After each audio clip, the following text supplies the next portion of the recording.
이 때문에 현대인들에게는 이 오직 은혜라는 단어가 많이 무시됩니다.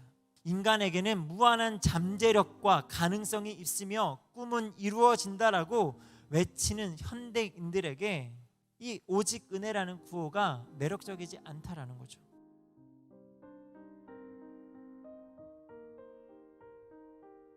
두 번째로 나오미가 어떤 변화를 갖는가 하면 하나님께 가까이 나아가는 변화가 생겨납니다. 나오미가 이렇게 이야기합니다. 전능자가 나를 이라고 이야기를 해요. 전능자를 이야기해요. 그리고 전능자라고 이제 이야기할 수 있는 여호와께서 내게라고 이야기합니다.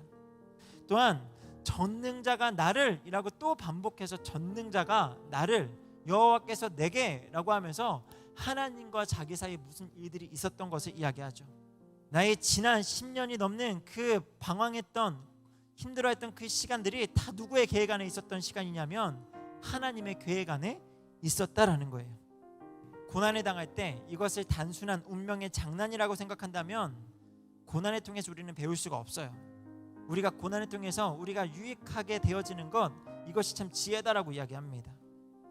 고난을 통해서 두 가지의 어떤 모습을 통해 우리가 은혜를 얻게 되는데, 먼저 고난을 바라보는 관점에서 그 두 가지를 찾을 수 있어요. 먼저는 내게 있는 고난이 내게로부터 시작된 죄로 인함이다 라고 생각할 때 그 고난이 우리에게 유익합니다. 왜요? 죄로부터 돌아설 수 있는 기회가 되기 때문이죠. 고난이 찾아오면 먼저 첫 번째로 무엇을 점검해야 되냐면 내 죄 때문은 아닌가라고 생각을 해야 돼요. 내 죄로 인함은 아닌가라고 하면 자신이 하나님 앞에 행했던 여러 가지 모습들을 점검하며 하나님 앞에 나의 죄인됨을 어떤 고백하고 그 가운데 죄의 문제를 제거하고 노력하면 그 죄된 습관들을 벗어난다면 그것 자체로 우리 안에 큰 유익이 될 줄 믿어요. 또한 자기 죄의 결과가 아니라는 것을 하나님 앞에서 확인했다면 그 고난 앞에 하나님께 나를 향한 크고 놀라우신 계획이 있다라는 그 확신과 믿음 안에서 하나님의 손에 붙잡고 묵묵히 걸어간다면 그것이 우리의 신앙을 성숙으로 이끌어가고 하나님과 더욱더 가까워지게 되어 그것이 우리에게 큰 유익이 된다라고 이야기합니다. 지금은 당장 알 수 없지만 이것이 내 인생에 얼마나 큰 유익이 되었는지를 훗날 알게 하신다라는 거예요. 힘들고 어려운 그 시간들을 하나님의 손에 붙잡고 묵묵히 걸어가는 그것이 우리에게 유익하다라는 거죠. 나오미가 뭐라고 이야기했다고요? 전능자가 나를 심히 괴롭게 하셨다. 지금 이 말을요 우리가 읽은 짧은 본문 안에 두 번이나 이야기해요. 또한 여호와께서 내게 비어 돌아오게 하셨다라고 이야기합니다. 이게 어떻게 생각하면 원망이라고 생각할 수도 있어요. 아니 전능자께서 하나님께서 왜 나를 심히 괴롭게 하시고 왜 나를 비어 돌아오게 하셨지? 하나님 너무한 거 아닙니까? 하나님을 향해서 우리는 지금 나오미가 원망을 하는 거라고 생각을 할 수도 있어요.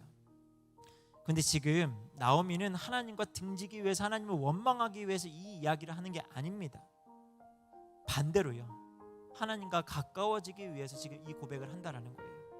그 모든 고통과 비기하신 이가 하나님이시라면 다시 나로 하여금 행복과 기쁨을 주시고 비어진 것을 채우시는 분 또한 하나님이다라는 것을 알고 돌아왔다라는 거죠. 그 믿음이 가능했던 이유는요, 자신을 비록 때리긴 하셨지만 그 매를 들고 계신 하나님의 얼굴 역시 고통 가운데 있음을 나오미는 보았던 거죠. 그에게 매를 두시고 자신을 향해 회초리를 아끼지 아니하셨던 그 분이 자신을 너무나 사랑하는 아버지라는 것을 믿음 안에서 깨달았기 때문입니다. 나를 괴롭게도 하셨고 나를 비워 돌아오게 하셨지만 그분이 나의 하나님이다라는 것을 알고 그 하나님이 나를 다시 한번 채워주실 것이다라는 것을 알고 하나님께 도리어 더 가까이 나아가고자 했다라는 거죠. 은혜 가운데 자기가 누구인지 정확하게 알았고 또 전능자이신 하나님께 나아가고자 했던 나오미가 룻을 데리고 베들레헴으로 돌아왔죠. 정서적으로 영적으로 은혜를 경험하고 있던 나오미와 룻에게 하나님께서 놀라운 은혜를 한 번 더 경험하게 하시는데, 나오미가 모압 지방에서 그의 며느리 모압 여인 룻과 함께 돌아왔는데 그들이 보리 추수 시작할 때에 베들레헴에 이르렀더라.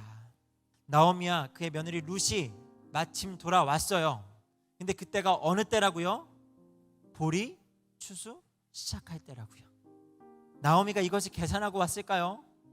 아니에요. 나오미가 이것을 계산하고 들어온 게 아니라 그냥 도저히 살아갈 수 없는 그 다시 한번 이방 땅에서 경험했던 그 좌절과 절망 가운데 하나님께서 자기의 백성을 구원하셨다라는 이야기를 듣고 하나님을 의지해서 하나님을 쫓아왔는데 마침 돌아왔을 그때가 볼이 추수 시작할 때라는 거죠. 먹을 것 없고 의지할 것 없는 그때에 하나님께서 그들의 육적인 필요까지 채우시고자 하는 하나님의 은혜의 때, 축복의 때라고 오늘 말씀은 이야기해요. 여러분은 은혜라는 단어를 어떻게 생각하나요? 은혜라는 단어는 한 가지 의미를 가지고 있어요. 은혜는요, 대가 없음으로 해석을 할 수 있어요. 무언가 내가 주었기 때문에 받는 것은 은혜가 아니에요. 교환이고 그냥 그렇게 바꾸는 거지 은혜가 아닙니다. 근데 이 신앙에서 오직 은혜라는 말 들어봤죠? 솔라그라티아라는 이 은혜, 오직 은혜라는 단어가 있는데 이 의미를 부정문으로 표현하면 이렇게 이야기합니다. 구원이란 인간이 행한 어떤 일에 대한 보상이나 대가가 아니다.